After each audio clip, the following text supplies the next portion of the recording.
What's up, YouTube world? This is Steven again. It is currently 12:38 p.m. on April 11th of 2021, and I would like to welcome you all to my 15th video game review.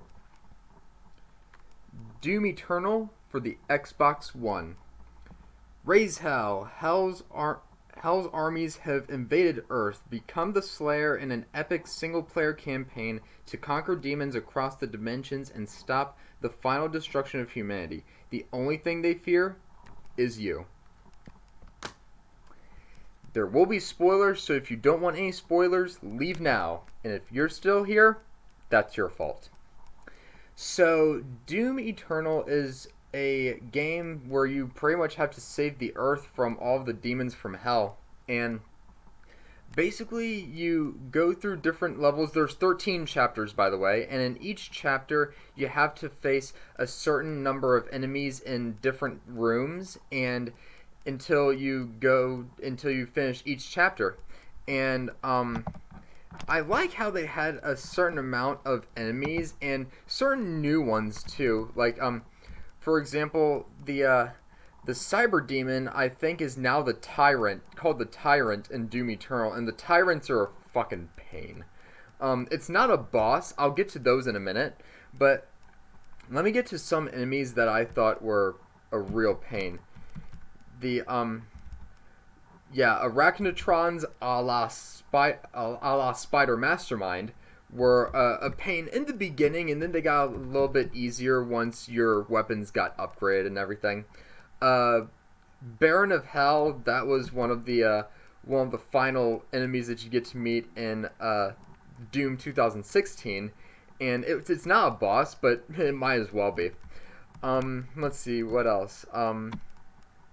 Maykr drone, those are new. Those you only meet those in Urdak, which is, I think, the second to last chapter. Let's see. Lost Soul, those are made a comeback. Cacodemons made a comeback. Carcasses, I think, are new. Let's see. Yeah, Soldiers made a comeback. What else? I forget which enemy this is, but it's an enemy where they spawn super enemies. I forget what they're called, but they're like surrounded by fire and they spawn super enemies. And yeah, those are really tough to beat, and those take a ton of your ammo to beat if you don't have enough. But yeah, those are definitely a pain. Let's see what else. But yeah, there's 13 chapters, and yeah, Urdak is probably one of my favorites. That's chapter 12. Chapter 13 was a pain to get past, especially the last part, which is when you face the icon of Sen. And let's see. Yeah, Hellhounds are new as well, and I'll get to how those are spawned in a minute. And yeah, pretty much this was a really good game. Now, the main thing I wanted to get to were the bosses, pretty much, in this game. And there's 5 bosses, unlike Doom 2016 when there were 3. There's 5 bosses, and I'll explain to you why I have a problem with 2 of them in a second as well. So the bosses that you meet in order are the Doom Hunter, the Marauder, the Gladiator, the Kahn Maykr, and the Icon of Sen. And there's 2 of these bosses I have a problem with, and that's the Doom Hunter and the Marauder. Simply because you also have like multiple encounters with both of them in later chapters. So if you have multiple encounters with them in later chapters, I don't understand why you made both of them bosses. Not only that, but they're not that difficult to beat. When you first meet the Doom Hunter in chapter 5, chapter 4 or 5, he is difficult to beat just because he has 2 different types of fighting styles. The first one's the defensive, and the second one's the offensive. And he's tough at first, but once you get into the earlier rounds, especially once you get that red sword, he's a lot easier to beat in the later rounds. And the Marauder, is a little bit of a pain because you don't want to get too close to him or he's going to shoot you with his shotgun, but you also don't want to get too far away or he is going to throw axes at you. And now to get to the Hellhounds, if you shoot him and he defends your shot, he will also spawn a Hellhound, which is pretty much a dog that's made out of fire. And those things are a nuisance. They will bite you and drain you of your hit points if you don't kill them off pretty quickly.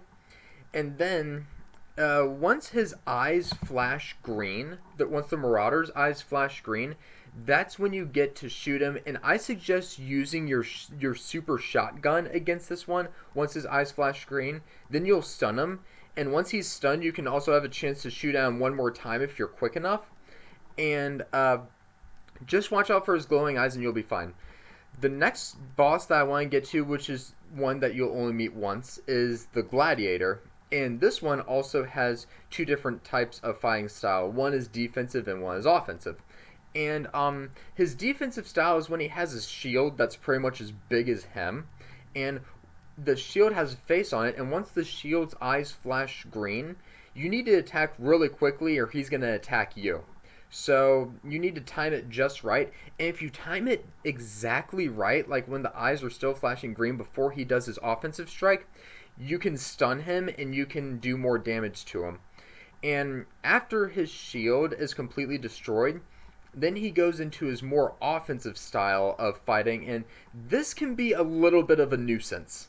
This can be a little bit of a pain. I know I had to go through it multiple times, and oh, I played on the second hardest mode, by the way. I think it's called Hurt Me Plenty. The five modes are I'm Not Ready to Die, Hurt Me Plenty, Ultra Violent, Nightmare, and Ultra Nightmare. I highly suggest not playing on Ultra Nightmare, by the way. But getting back to the Gladiator, his offensive style is definitely tougher than his defensive style. He's going to spin one of his axes, and right when he's finished spinning his axe, his eyes are going to flash green, and that's when you need to strike him, or else he's going to strike you. So after this, that's the third boss you meet, and I forget which chapter it is. Maybe 7 or 8. You meet it in chapter 7 or 8, and then in chapter 12, which is when you meet the next boss, which is the Kahn Maykr, and the Kahn Maykr is pretty difficult to beat. You do have to. It doesn't take a lot of ammo to knock its shields down, but you'd have to knock it down 6 times as the thing, which will take a ton of ammo. But after you do this, you're going to have to use your shotgun, I guess, like wire, whatever it is, wire thing, I don't even know what it's called. Hook, there it is. Grappling hook to propel you up to her, and then you do a blood punch on her. And once you do a blood punch, that's going to take away one of her, I guess, lives. I don't know. But you have to do that 6 times, which is the toughest thing. And the area that you do it in is, I guess, surrounded by what is considered lava or fire or something like that. And that's going to make it even tougher. And eventually, once it gets down to the 5th or 6th life, the entire thing, except for certain elevated areas, are going to be surrounded by fire or lava. So you're going to have to be very careful to not get a lot of your hit points drained. And you also have to dodge her attacks with her wings and this purple orb that she shoots out at you too. And after you beat that, then you move to the final chapter, which is called Final Sin. And this is where you face the final boss, which is called the Icon of Sin. And the Icon of Sin has 2 different phases. One is an armored phase. You pretty much have to knock off all of its armor. It has upper arm, lower arm, abdomen armor, chest armor, and head armor. And you pretty much have to knock all of it off while still facing a bunch of lesser demons to try to keep your hit points and your armor up, along with the ammo that you're going to need to beat the Icon of Sin, because it takes a ton of ammo. The BFG, you need to use these wisely, or else he might dodge it without you wanting him to. That's happened to me quite a few times when trying to beat the Icon of Sin. And the main source of ammo that I used were the pretty much the assault rifle ammo and the plasma rifle ammo were the main sources of ammo that I used to beat the Icon of Sin. I also used the BFG just to drain a lot of its hit points pretty quickly. And once you finish with the armor, then you have to defeat him when he doesn't have armor, which is pretty much killing him. And after you knock out all of his hit points, he falls down and you get your sword and stick it through his head, and then that's when he dies. And that is the end of the game.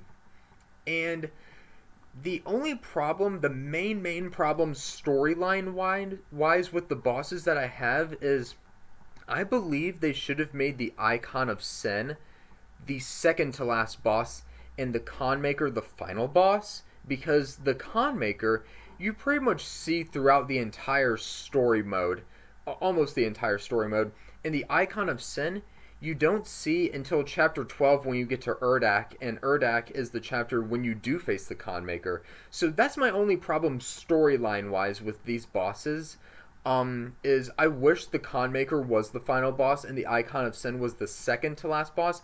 I mean, I can understand why they did it that way, but I think storyline wise, I think this would have been the better move, and I think a more powerful Kahn Maykr in the last round, maybe having like 10 lives or whatever, or 10 sources of armor, it would have made it a much tougher boss battle if it were to be the final boss and the final sin, and the Icon of Sin be in Urdak.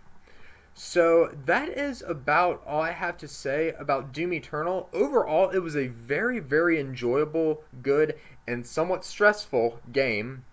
But those are my little opinions about it, or kind of I guess complaints that I have with it. But overall, it was a very good game, and I'm so glad that I didn't have to deal with that Spider Mastermind again, like I had to in Doom 2016, because that was a major pain, and I had to do that about 20 or 30 times. Luckily, I played on a little bit of an easier mode in Doom Eternal, and I didn't have to face any of the bosses more than, say, 5 or 6 times. But yeah, either way, it was a great game, and I am looking forward to the next one coming out, if they are having another one coming out. So on a scale of 1 to 5, 5 being the highest, Doom Eternal for the Xbox One's getting a 4.5 from me. I just wish storyline-wise they could have done something with the final 2 bosses, and that I didn't have any more encounters with the first 2 bosses in the later rounds, or else they wouldn't be considered bosses. But those are my only complaints, and that is my video game review for today. Doom Eternal for the Xbox One. If you liked what you saw in this video, please go ahead and give it a thumbs up, hit that subscribe button, and comment below, and I will see you guys next time with another video. This is Steven, signing out.